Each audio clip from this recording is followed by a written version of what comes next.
மிதுன ராசி அன்பர்களே, இன்று சந்திரன் உங்கள் ராசிக்கு 12ஆம் இடத்தில் உள்ளார். உங்கள் ராசி அதிபதி புதன் ராசிக்கு 2ஆம் இடத்தில் உள்ளார். இன்று உடல் ஆரோக்கியத்தில் சற்று எச்சரிக்கையாக இருக்க வேண்டும். குடும்பத்தில் கணவன் மனைவிக்குள் சண்டை சச்சரவு ஏற்பட்டு விலகும். அலுவலகத்தில் பணிச்சுமை அதிகமாகும். நண்பர்கள் உறவினர்கள் மூலம் நல்ல ஆதாயம் உண்டாகும்.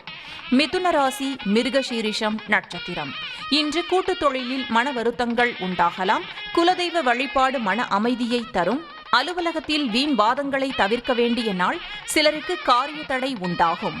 மிதுன ராசி திருவாதிரை நட்சத்திரம். இன்று தேவையில்லாத செலவுகள் ஏற்படலாம். உத்தியோகத்தில் இருப்பவர்கள் பணியில் கூடுதல் கவனம் செலுத்த வேண்டிய நாள். உடல் ஆரோக்கியத்தில் முன்னேற்றம் உண்டாகும். பேச்சில் கவனம் தேவை. மிதுன ராசி புனர்பூசம் நட்சத்திரம். இன்று திருமணம் சம்பந்தப்பட்ட சுபகாரியங்கள் கைகூடி வரும். வீடு வண்டி சம்பந்தமான விரய செலவுகள் சிலருக்கு வரலாம். காரிய தடைகள் ஏற்பட்டு விலகும். கணவன் மனைவிக்குள் தேவையில்லாத சண்டை ஏற்பட்டு விலகும். உங்கள் ராசி மற்றும் நட்சத்திர பலன்கள் முழுவதுமாக காண டிஸ்கிரிப்ஷனில் உள்ள லிங்கை கிளிக் செய்யவும்.